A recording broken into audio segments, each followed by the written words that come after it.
আসসালামু আলাইকুম বন্ধুরা, কেমন আছেন সবাই? আশা করি সবাই ভালো আছেন। তো আজকে আবার নতুন একটা ব্লগ নিয়ে চলে আসছি আপনাদের জন্য। আশা করি সবার ভালো লাগবে।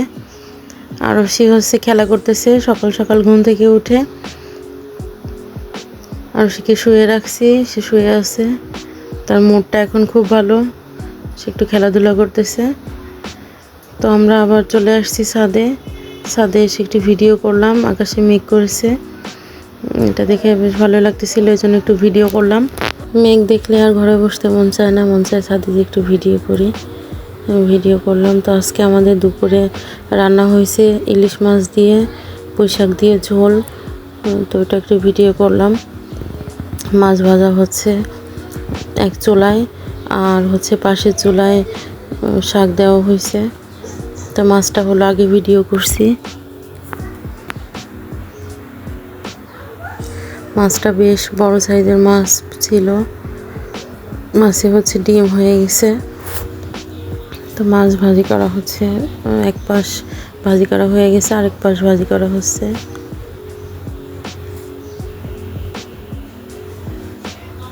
এই মাছে প্রচুর তেল ছিল, আসলে মাছটা অনেক ফ্রেশ, অনেক ভালো লাগছে আমাদের। গোপালগঞ্জে আসলে মাছ পাওয়া যায়, কিন্তু বরিশালের ইলিশগুলোর স্বাদই অন্যরকম। তো অন্য চুলায় পুঁই শাক বসানো হয়েছে, সেটা একটু ভিডিও করা হলো। এক চুলায় মাছ ভাজা হচ্ছে, আরেক চুলায় পুঁই শাক বসানো হচ্ছে। তো দুই চুলায় একসঙ্গে দিলে তাড়াতাড়ি করে রান্না হবে, এই জন্য দুই চুলায় বসানো হয়েছে, দুইটা প্যানে করে। তো লবণ দেওয়া হলো, হলুদ দেওয়া হচ্ছে শাকে।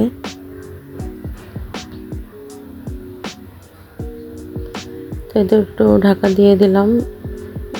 ঢাকা দেওয়ার একটু পরে আবার ঢাকা খুলে একটু নাড়াচাড়া করে দিলাম। একটু নেড়ে দিলে উপরের শাকগুলো সিদ্ধ হয়ে যাবে, নিচেরগুলো বেশ সিদ্ধ হয়ে গেছে, এজন্য একটু নেড়ে দিলাম। উপরেগুলোও সিদ্ধ হবে, উপরেগুলো নিচে দিলে একটু সিদ্ধ হয়ে যাবে। শাকের সঙ্গে একটু আলু দেওয়া হয়েছে। আরাফাত আরশ তো শাক খাবে না, ওদের জন্য একটু আলু দেওয়া হয়েছে। ঝোলটাও গাঢ় হবে, প্লাস ওরাও খেতে পারবে।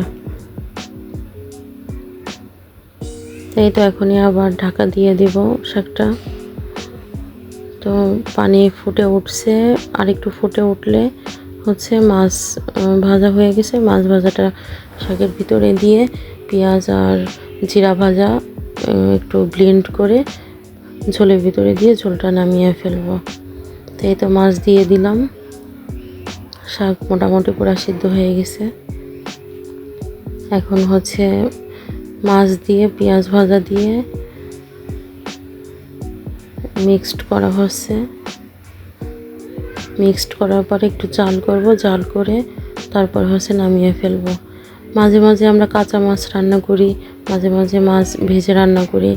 আসলে এক এক টাইপের রান্নার এক এক রকম স্বাদ, কিন্তু আমার কাছে ইলিশ মাছ কাঁচাটাই বেশি ভালো লাগে, ওটার ফ্লেভার বেশি সুন্দর আসে, ওটাই বেশি ভালো লাগে। তো আমার রান্না ডান বন্ধুরা। এটা আমার ইউটিউব চ্যানেল, সবাই প্লিজ সাবস্ক্রাইব করে দিবেন, আমার পাশে থাকবেন সবাই। যারা আমার পেজ থেকে দেখতেছেন, আমার পেজের উপরে আমার ইউটিউব চ্যানেলের লিঙ্ক দেওয়া আছে, সবাই প্লিজ আমার পেজে যে একটু সাবস্ক্রাইব করে দিয়ে আমার পাশে থাকবেন। তো আরও গোসল করে এসে আবার আমার পায়ের উপরে বসে আছে। আমার পায়ের উপরে বসতে আরও অনেক পছন্দ করে। আরও আমার পায়ের উপরে বসে বসে মোবাইল দেখতেছে, প্লাস সে বলতেছে মানে একটু ভিডিও করো। ও বুঝতে পারে যে আমার পায়ের উপরে বসতে, এখন আমি ভিডিও করব, সে আগে থেকেই বলতেছে। এগুলা আমাদের গ্রামের বাড়ির গাছের কলা। গত ব্লগে আপনারা দেখছেন, আমাদের বাড়ি থেকে আমরা কলা নিয়ে আসছিলাম। ওই কলাটা কেটে রাখা হয়েছিল, সব কলা পেকে গেছে। আমাদের অনেক কলা আনা হয়েছে গ্রাম থেকে, এত কলাতে একসঙ্গে খাওয়া সম্ভব না। আমরা আশেপাশে সবাইকে দিছি, আমার চাচিদের বাসায়, আমার আপুর বাসায়, সবার বাসায় কলা পাঠিয়ে দিছি, প্লাস আমরাও খাওয়ার জন্য রাখছি। তো আরাফাত ফ্রিজ খুলে চকলেট খুঁজতেছে। আরাফাতের পিছন আসছে চকলেট নেওয়ার জন্য, একটু ভিডিও করলাম। তো এই তো আমাদের কলা, মাশাল্লাহ সব কলাগুলো পেকে গেছে, আর কলাগুলো দারুণ মিষ্টি ছিল, তো আমি ক্যামেরা সরিয়ে নিছি। আরশ বলতেছে তুমি ক্যামেরা সরাইছো কেন, আমাকে আরেকটু ছবি করো, আমাকে আরেকটু ছবি করো। তো ওর আরেকটু ভিডিও করলাম। তো আমরা সন্ধ্যার পরে হচ্ছে ছাদে চলে গেছি। ছাদে যে একটু হাঁটাহাঁটি করতেছি। ছাদে বেশ ঠান্ডা ছিল, অত বেশি বাতাস ছিল না, কিন্তু অনেক বেশি ঠান্ডা ছিল। এটা একটু ভিডিও করলাম। আসলে প্রত্যেক দিন বিকালে আমাদের ছাদে যাওয়া হয়, মাঝে মাঝে একটু স্কিপ হয়, বাট আমরা প্রায় চেষ্টা করি ছাদে যাওয়ার জন্য বিকাল টাইমে, সন্ধ্যা টাইমে। তো আজকে আমরা অনেক রাত পর্যন্ত ছাদে ছিলাম। আরাফাতের পড়া ছিল না, টিচার ছিল না, এই জন্য হচ্ছে বেশি টাইম ছাদে থাকা হয়েছে। তো এখন বাজে রাত 1টা, জাস্ট রাত 1টা। আরশির চোখে কোনো ঘুম নেই।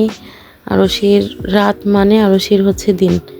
আরশ আর আরশি দুইজনের রাত হচ্ছে দিন। তো মাশাআল্লাহ ও শুয়ে শুয়ে খেলা করতেছে। ওর একটু ভিডিও করলাম। ও আমার সঙ্গে কথা বলতেছে। ও প্রত্যেকটা কথার অ্যান্সার দেওয়ার জন্য বসে থাকে।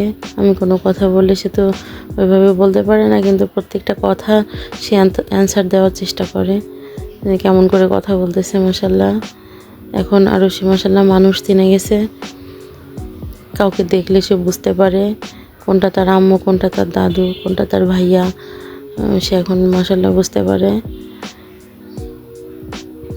তো আর ওর কথা বলা দেখে আমি আরেকটু ভিডিও করলাম।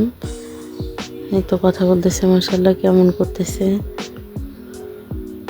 বেশ অনেক সময় আরও সে একা একা শুয়ে শুয়ে খেলাধুলা করছে।